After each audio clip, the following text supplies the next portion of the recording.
Hi guys, welcome to another beer review. Another bit of a special one, and one that could potentially be part of a series about the beers that are available here in Regensburg.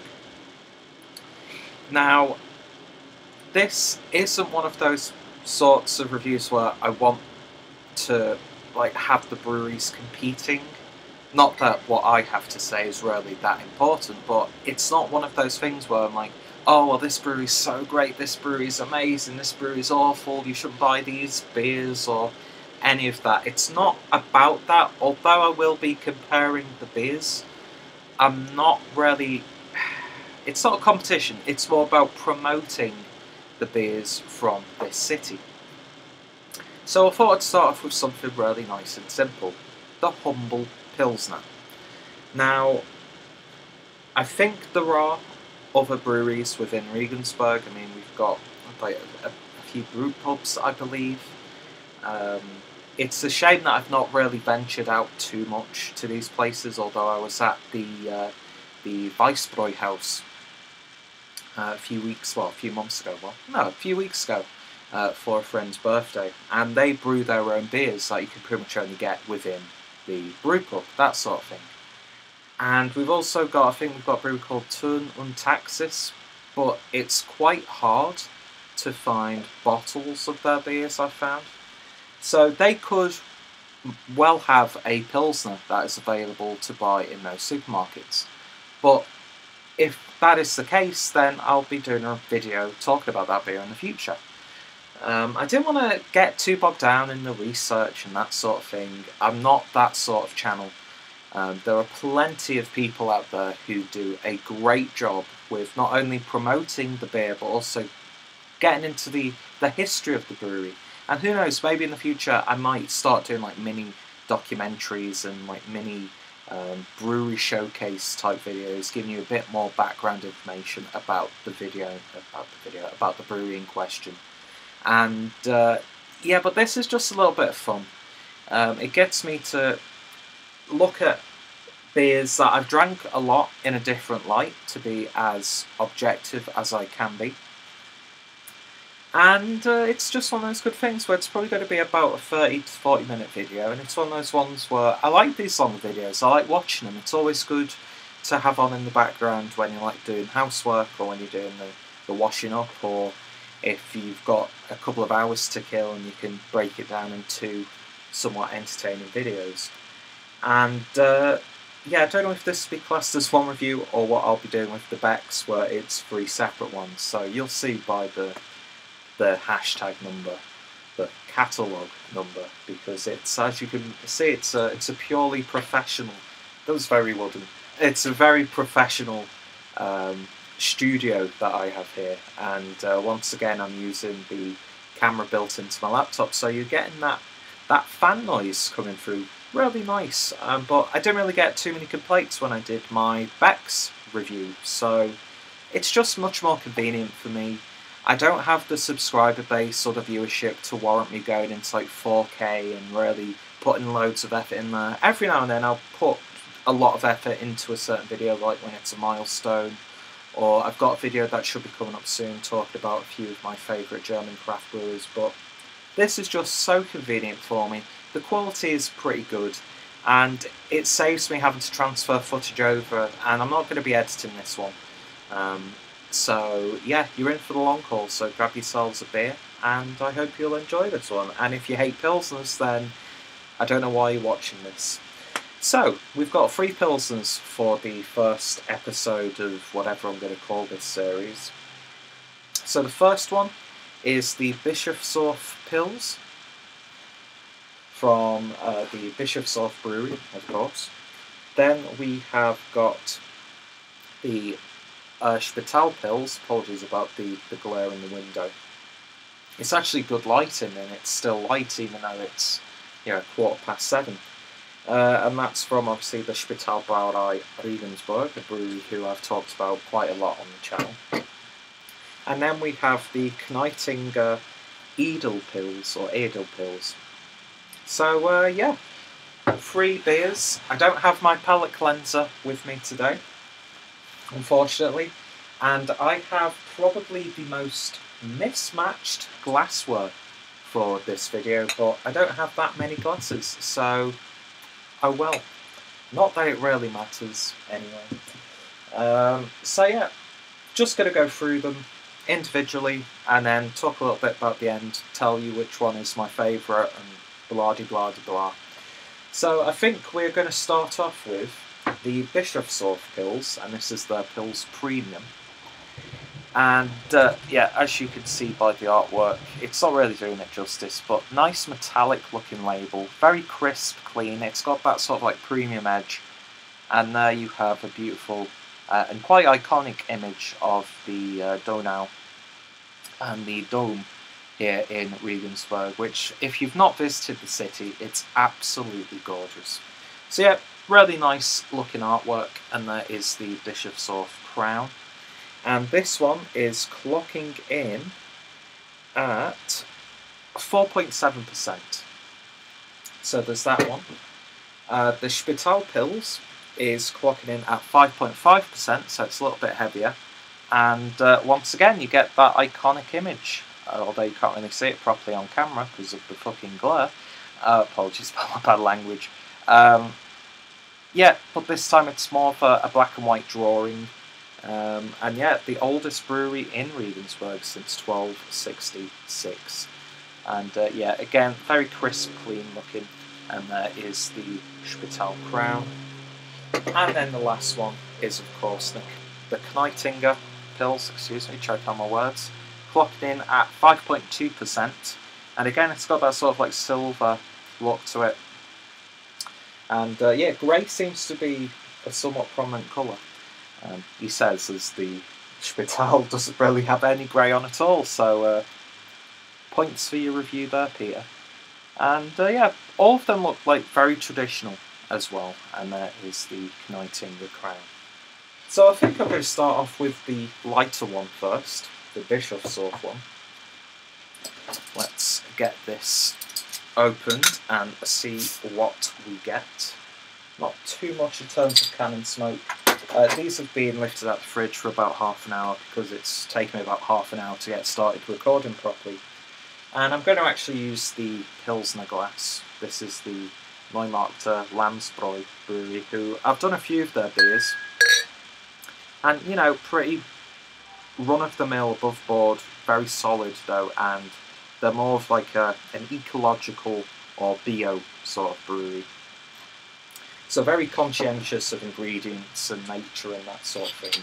For those people who are inclined to choose what beers they buy from them. Which there's no problem with that. I mean, it's a great thing. Beer should be a natural product, and you know, when you're sourcing natural, renewable materials, then you know what, you can't really complain too much. So, beer in a glass, and that's a lovely pale golden colour, streaming carbonation, but not too aggressive. It's got like a real nice fluidity to it, and the beer poured with just under 2 fingers worth of a very soapy white head. Seems to be standing its ground. But yeah, as you would expect from Pilsner, nice and faint, but not too faint. Nice like golden look to it. And yeah, what you expect from a Pilsner. So, you'll probably be hearing that for all 3 beers. Let's give it a sniff. And you get that sort of like wet grass aroma to it. Like a real fresh grassiness. Lovely, zesty lemon character. More along the lines of like, you've got a bit of the lemon skin and it's a little bit more fine. And then you get that nice gentle like graininess coming through. Nice like hay, straw sort of aroma. A little bit of a herbaceous quality to it as well. Maybe something along the lines of like a slight parsley aroma. Well, yeah, it's just very crisp. It's clean smelling. It's got this real sense of vibrancy without whacking you across the face with flavours. And yeah, it's just got a real nice, subtle sense of refinement to it, which is really nice. Let's give it a taste. Cheers.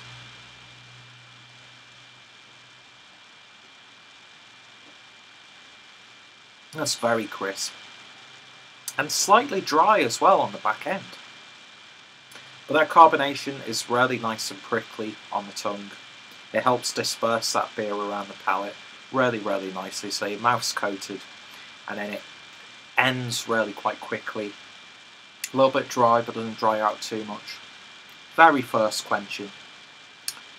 And there's a lovely, somewhat pronounced hop bitterness on the back end. A lovely spicy hop tone on the back end of this one.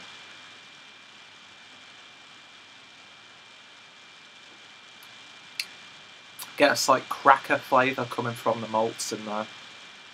Very nice and subtle. It's a beautifully balanced beer. You do get some slight citrus flavours in there, but it's more along the lines of a lemon as opposed to a lime as opposed to a lemon that you got on the aroma.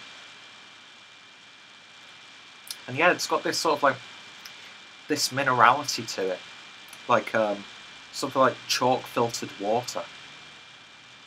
But of course, the body itself is on the lower end of medium, but it's not watery, although it does end quite abruptly when you're drinking it. And it's just what you want with a low ABV Pilsner. It's not gonna pack a punch, it's not gonna be overly hoppy, unless it's one of those crafty hoppy Pilsners, which aren't really Pilsners because they go way too overboard on hops. I hate that. Don't label your beer like a hoppy lager or hoppy Pilsner when you don't get the characteristics of a hoppy lager or a hoppy Pilsner. You just get hop, hop, hop, hop, hop, and it annoys me. So I find these beers, in general, so reliable. And it's just got this lovely, fresh crispness to it. Like, it's very springy. You could imagine yourself sat in a beer garden guzzling this beer down, and when you're down to like your fifth mass, you're just an absolute wreck because you're just swigging it, swigging it, swigging it. So easy drinking, so refreshing. That graininess doesn't get too much. It doesn't become too earthy. Doesn't become too like straw-like. It's got this lovely, it reminds me of like wet grass in a way. And you get this lovely peppery herbaceous tone in there as well.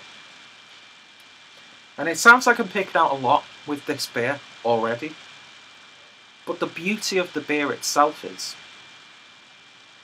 it's not overpowering. It's that subtlety, it's that balance. A lot of people would say that this is a boring beer. A lot of people would say it's a very boring style. But for me, I never used to be really big into Pilsners. Just 2 or 3 years ago, because they seem to lack that oomph that something like a Helles lager would have. And apologies about the train outside. But when you start drinking a lot more beers from, doesn't matter if it's micro or macro, doesn't matter if it's good or bad, you start to really appreciate the craft of brewing. And you start to reassess beers that you might have thought were a little bit dull, a little bit laid back. You go back to them and you can start picking out some really nice characteristics. Not just about the beer in question, but maybe about the style. And then you start revisiting that brewery again and then trying beers that you didn't initially want to try because you were slightly put off. I mean, out of these 3 beers so far, well, the beers that I'm talking about today, I think the brewery that I've drank most of would be from Bischofshof. When I first came to Regensburg, going on nearly 5 years because I've been back and forth, that was probably the first brewery that I started to drink, and I just fell in love with just the quality of their brews. And for some reason, I've only reviewed 2 or 3 beers on the channel so far. I really need to review a lot more of their beers because I find them to be such a dependable brewery. And this Pilsner, it's what you want with a Pilsner. It's just that crisp, refreshing, easy drinking, beer you have in the back of your fridge. Yeah, you buy a few to put in your fridge, not just leave it in the back of the fridge and forget about it. It's not one of those beers.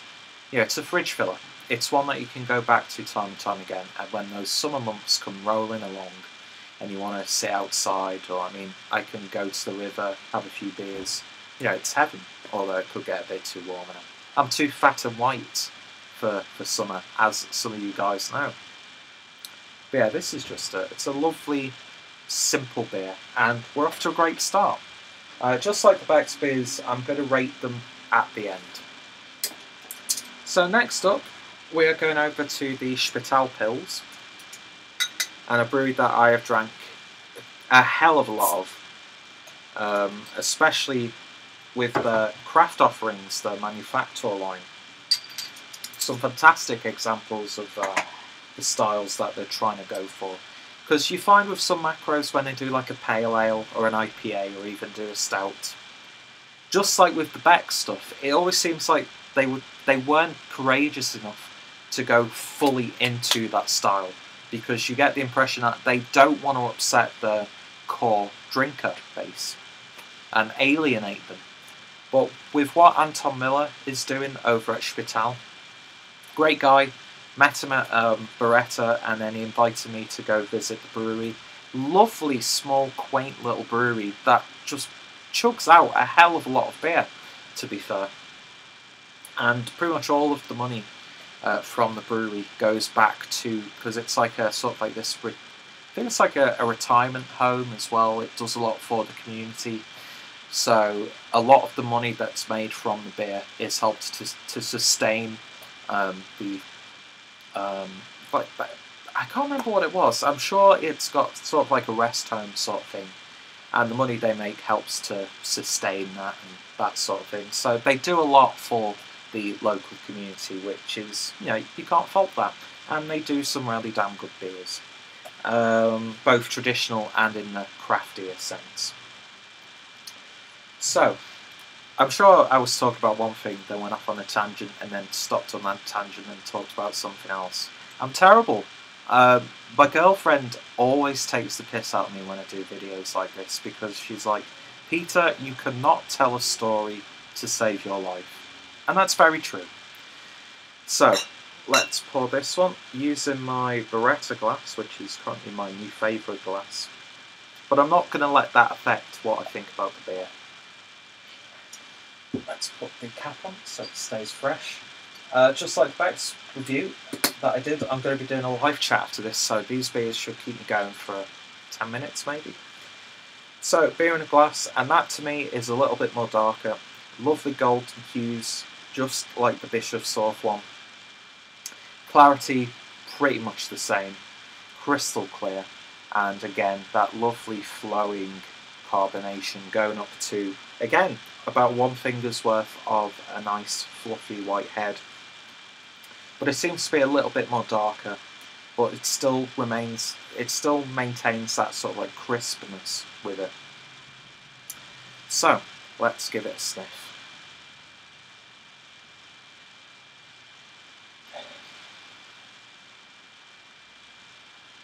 Okay, first of all, this is a bit more grainy.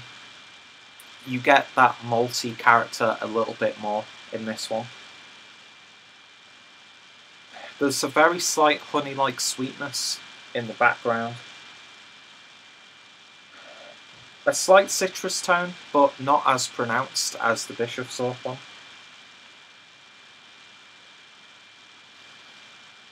But there's this like slight underlining ripey fruitness to it. Ripey fruitness? What the hell does that mean? Yeah, I don't know, it's like this slight dairy aroma to it as well. But it's not an unsettling one. It's just, it smells considerably different to the Bischofshof one that I had. Yeah, you get this like sweet malt character in there. A little bit more biscuity, a bit more bready.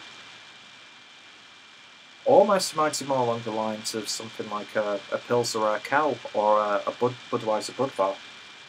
That sort of like Czech Pilsner. Anyway, interesting. It's, you know, you wouldn't think there'd be that much difference between two Pilsners brewed in the same city by brewery, although I think Bischofshof may be a bit bigger, I'm not too sure. Yeah, I'm already intrigued. And I would not have picked up on this if I was to just do them one by one in separate videos or just drink them casually. Because when it comes to stuff like this, if I'm buying like a lager or a Pilsner or something like that, I'll usually buy multiple bottles of the one beer and then just drink them all, as opposed to buying like one of each one. Anyway, let's give it a taste. Cheers.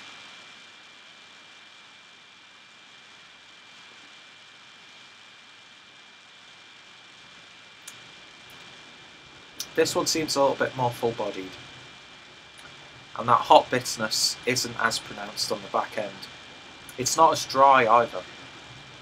There's this, even though you get that slightly prickly carbonation in there, it's got a level of smoothness to it.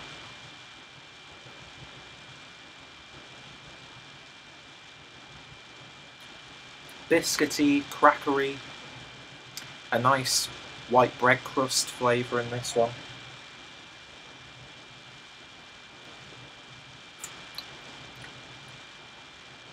Not getting the citrus character in this one. And yeah, that like graininess mixes with that a little bit more gentler hot bitterness. And I'm instantly transported back to the Czech Republic. Well, I've never been to the Czech Republic, but in terms of the beer, this is like more along the lines of a Czech Pilsner, if I'm being honest, which isn't a bad thing, because I've had some fantastic Czech Pilsners.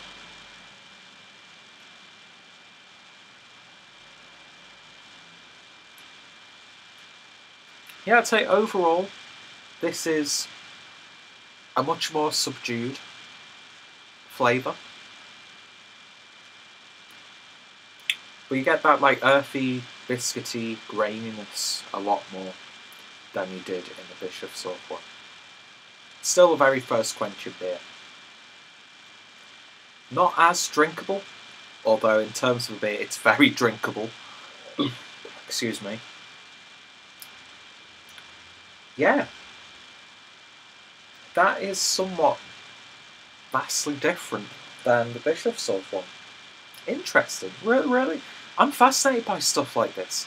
There are probably people still watching this by now, thinking, it's just a Pilsner beer. Why are you getting excited about the difference between two Pilsners? I love that sort of stuff. Yeah, interesting.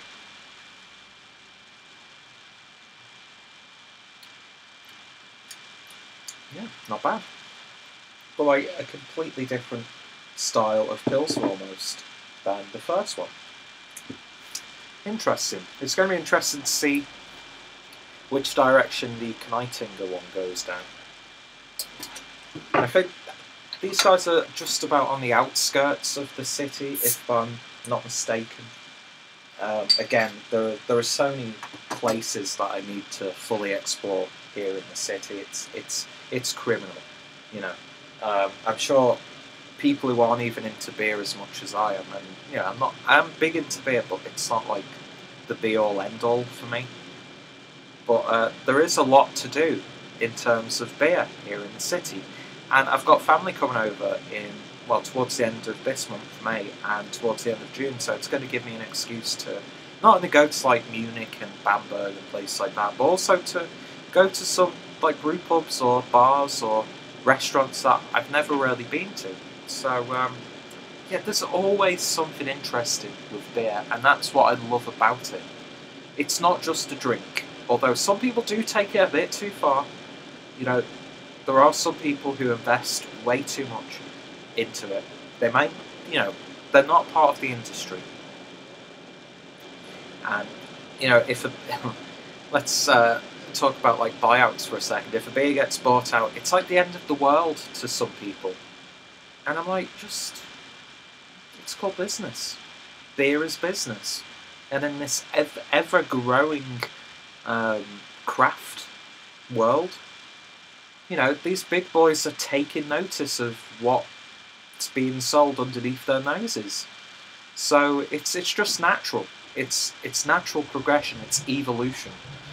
Whether you like it or not, it happens. Sometimes it's good, sometimes it's bad. But, you know, there's much more going on in the world. Getting all preachy now. There's much more insanity in the world than beer. Beer should be fun. Beer should be sat with friends. Beer should be able to have a fun discussion. Get a little bit serious every now and then. But yeah, anyway. Let's get on with the beer, shall we? Using my Beer Deluxe glass, which I've still not determined how big this glass is. Let's pour that in there. And I'm seeing a little bit of a difference. Am I? Am I seeing a little bit of difference here in this one? Could it be the glassware that's changing the appearance? Oh, it's just lighter. Oh well. But yeah, beer in a glass, beautiful clarity, as to be expected. Nice amounts of carbonation. A little bit less, I'd say, maybe, compared to the other two beers. But the head is pretty much the same. One finger's worth of a fluffy, foamy white head. But yeah, lovely golden tones in there. Slight, like, the tiniest hint of an amber, almost, maybe. Almost reminds me of like olive oil in its appearance. But yeah, the clarity's nice, and again, it looks exactly like what you'd expect for a Pilsner. More along the lines of the Spital as opposed to the Bischofshof. Anyway, let's give it a sniff. One day I'll master being able to swirl the glass, don't worry.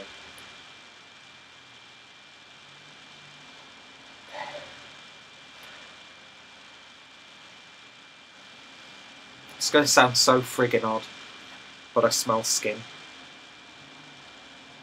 Like, what clean skin smells like. Where the fuck did that... Why am I thinking about clean skin? Maybe I'm thinking about my victims. Yeah. I'd say out of the three, this is the most subdued of the aromas. A little bit of grassiness, that wet grass sort of aroma. Slight straw-like aroma to it as well. Lovely, gentle pale malt characteristics on the aroma. There's this like slightly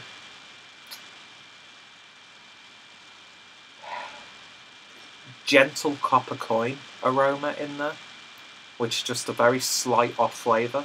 Thankfully, it's not to that point where it's like, oh, take it away from me, that stinks, or anything like that, but yeah, you have to really dig in and get a big sniff to pick out anything from this one, to be fair. A little bit of like slight woodiness. Not really too sweet, no real citrus characters, but that grainy, biscuity, bready sense. Yeah, definitely the weakest on the aroma as compared to the other two. Let's give it a taste. Cheers.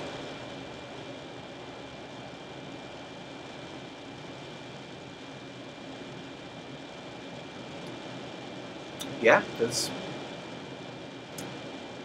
not a lot going on with this one, to be honest.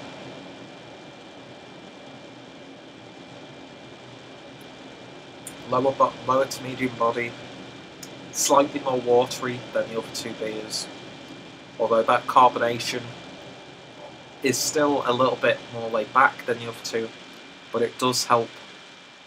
Look at me saying I don't want to really compare these beers. That's all I've been doing this whole friggin' video. Yeah, it's just...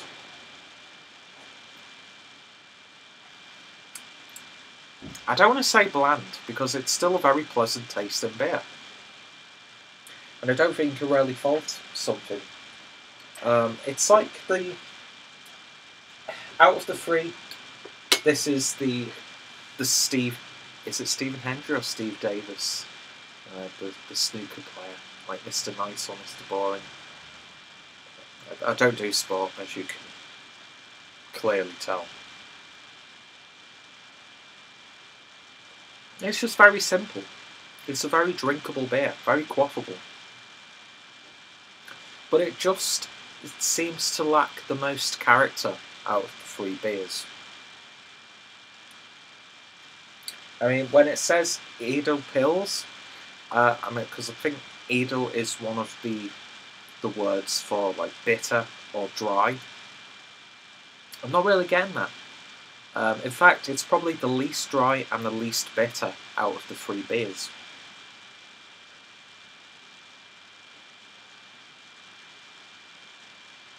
A little bit woody, a little bit grassy. You get those pale malts in there, very gentle, like plain cracker sort of flavour. Almost like a plain tortilla chip as well. But I think... No, I'm going to save that till I get to my final part of the video. It's going to be very soon because there's not really much to talk about this beer, I'm afraid. Yeah, it's nice, it's serviceable, but compared to these other 2, both of the other 2 beers offer something a little bit different. And this one is just a bit stood in the background. It's a lot more muted. Overall, it's a much more muted beer than the other 2. But it's not bad. It's not bad. I don't mean that in like a negative sense. There's no real negative aspects to the beer. There are no real off flavours. That slight like copper coininess that I was getting on the aroma does not come through in the flavour. Yeah, it's still a very serviceable beer. Don't get me wrong. It's just a little bit to quote Larry David. But yeah, I think I can talk objectively about all 3 beers now. So, as you can probably tell, my least favourite out of the 3 is the Kneitinger Edel Pils. But I say that it's the worst out of a good bunch of beers. Let me put it like that. I've had macro craft beers that, this would knock the socks off those beers. You get that quality in there. You get that craftsmanship. You get that brewing heritage. You get that throughout all of these beers. And you'll see on various Facebook groups, not going to name anyone in particular, and they'll say, oh, Lars Pilsners boring, macros evil, blah blah blah, it's got to be, small batch, ram out, that bullshit mentality. And you even give them high quality beers like this and they'll still push their bullshit rhetoric. But to me, these are all high quality beers. But the one that I'm enjoying the least, but I'm still enjoying, is the Kneitinger Edel Pils. And I think this is, out of the 3 of them, this is like the perfect beer garden beer. This is the perfect sociable beer. Because nothing's going to get in the way of the conversation that you're having with the people you're surrounded with. You're going to be just, sinking this back, drinking it, enjoying it. Simple, non-intrusive flavours. You don't dwell on it. You don't take a sip and think, I'm detecting lemon or anything like that. It's just, I'll get a 6-pack of this. I'm going to a barbecue, going to a friend's house, I'm watching the football on TV, whatever, and you're just going to enjoy it, sink it back, not think too much about it. But I think, comparing this to the other 2 beers, this is the least satisfying overall. But you know what? In terms of rating, I'd still give that a very serviceable 7 out of 10. And I will probably end up doing individual reviews of these beers at some point. See if can you pick up on that, or is the fan getting too loud? I don't know why I put the bottle caps back on, because it fucking hurts my hands when I try and take them off. But yeah, I'm going to give this one 7 out of 10. Drinkable, high quality beer. It's just lacking character at the end of the day. But on the flip side, that is the beer that you would probably pick to put in your fridge and just buy 6 bottles at a time. Just take them out when you needed a nice beer or something like that. So in second place is going to be the Spital Pils. Again, nothing really negative about it. It ticks all the boxes with what you want from a Pilsner. But to me, I like the citrus zinginess and that vibrancy that you get from the Bischofshof Pilsner, as opposed to what I'm detecting or aligning more towards a Czech style Pilsner. Which again, I can't stress enough, not a bad thing. I like Pilsners. I like lagers. I don't care if it's macro or micro. If it's a good beer, it's a good beer. I don't care who brews it. I don't care what style it is. If I find it tasty, I'm going to buy it. I'm going to drink it. I'm going to buy it and drink it multiple times. Don't know why I'm getting angry. Because I have a very non-judgmental audience, or at least I don't say it to my face. Not that should ever really matter.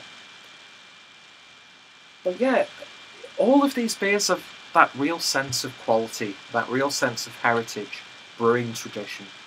You can get that quality, you get the sense of quality ingredients.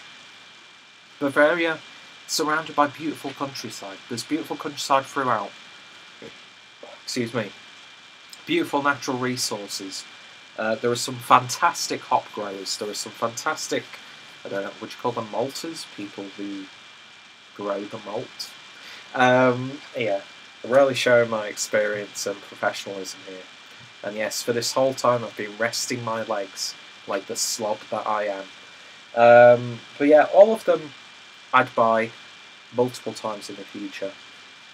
But I think out of my own personal preference, the one that I would go to a lot more compared to the other two is the Bischofshof Pilsner. I just love that zesty, zingy vibrancy that it gives. I nearly, in the back of my mind, I've got to stop that video because that was a massive fuck up, but I'm not going to. Yeah, the more I'm drinking it now, the more I'm picking up that lemony sort of vibe. Lemony, limey sort of characteristic, and that really helps. And if I was to see all 3 of these beers again on the shelf, which I do every time I go shopping here in Germany, because each of these beers cost me less than €1. You can keep your $25 Lost Abbey Imperial Stout, but I think $25 is quite a good price for a lot of their beers. That's less than €3 for 3 high quality beers. Where can you go wrong? I don't see why people have any issue with beers like this. I love craft beer. Don't get me wrong. I love trying new beers. I love IPAs, probably one of my favourite styles. But when you're living in Germany and you get beers in your supermarket brewed by your local brewery, how many people can say that they get a high quality product that is dirt cheap from a local brewer? Not many people can say that. And then you go a little bit outside of your little city or your township where you live in, and then you've got 3 or 4 breweries to play with there. Then you go statewide, you've got hundreds of breweries. It's just a beautiful place to live if you like beer. And you don't have to go to Berlin, You don't have to go to Hamburg, you don't have to go to Munich, you know, you don't have to go to these big, developed, like prevalent cities to enjoy a good beer here in Germany. Because chances are, the little village or the modest city that you're currently situated in, you're going to have access to some beautiful, like undiscovered gems. And it wouldn't surprise me if all these beers get really low ratings on websites like Rate Beer and Beer Advocate. You know, give me beers like this over a lot of the craft stuff any day. You know, give me €20 and I'm probably will end up going to a craft beer shop or an online website and buying something, you know, spectacular and stuff like that. But it's not like, oh, I've got to put up with this. Or, yeah, I can't really afford beer this month. All I've got to get is this swill that's produced locally. I don't get that. I get high quality beers. And Regensburg is just one small city in a country that has such beautiful brewing heritage. And yeah, all of them are great beers. They really are. My favourite is the Bischofshof. I'm going to give that one a 9 out of 10. I'm going to give the Spital an 8.5 out of 10. There's only really that difference in Pilsners style that I perceive. Because that's what it is at the end of the day. This is just what I perceive about these beers. But you know what? On the right day, this beer could be a 10 out of 10. You know, price point, availability, quality products, quality ingredients, given back to the local economy. You know, where can you go wrong with stuff like this? And this is Peter's final thoughts for the video. Just because it might be a big brewery, just because they potentially have international presence, just because it's not an IPA brewed with spruce and unicorn tears, doesn't mean it's a bad beer. These are beautiful beers, ladies and gentlemen. And these are just... It's just a small... This isn't even like a fleck of ice on the iceberg. All of them highly recommended. If you visit Regensburg, which you should do, beautiful city, especially with the Craft Beer Festival at the end of May, 24th to the 26th of May. You know, I'm in a little bit of heaven where I'm here. Yeah, I mean, I'd love to live in somewhere like Berlin and something like that, but you know what? I'm never going to run out of high quality beer. I have it on my doorstep, and I think people forget about that. So, you know, local isn't always great, but you should at least give it a try. And when local is great, you should give it a shout out. So that's what I want to do with this series. It's not about saying at the end of the day which beer is the best out of these that I review. It's more about getting the breweries out there, because I think you can get some sort of distribution for each of these beers. I think even Bischofshof brew beers for the Spanish market, and I think they're the guys that actually brew the Welcom cluster beers, which are known worldwide. Beautiful brewery. Well, I don't think that would really count if I included that beer in this little video. And like I said, this is just three of a few more breweries here in Regensburg. I mean, if you go to the Weissbräu house, great food. You can buy a beer flight for like €4. Job's done. I should be eating that every night. Do you know what I mean? Yeah, anyway, I've waffled on. I think you've got the point of what I'm trying to make with this video and this series. If you see any of these beers, give them a go. Even if I was to give them a shit score, give them a go, because you might be pleasantly surprised by them. Anyway, if you have tried these beers, then let me know your thoughts and opinions down below. Again, apologies about the quality of this video. Apologies about the length of this video. Hope whatever you've been drinking along with has been high quality.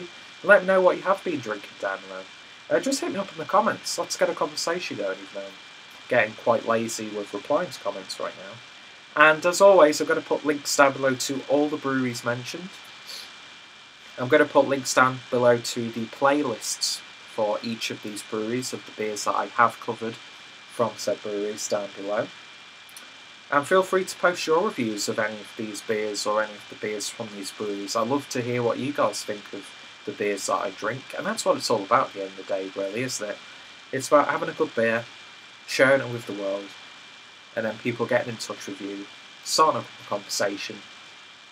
And you know what? Being on YouTube reviewing beer has started so many friendships for me. I've got to know some of the people here in the city. Anyway, beer should be fun. Let's keep it that way. Apologies if I got a little bit preachy throughout this video. And yeah, look out for the next one, whatever that may be. So, thank you guys for watching, and I hopefully shall see you all later. Cheers, guys.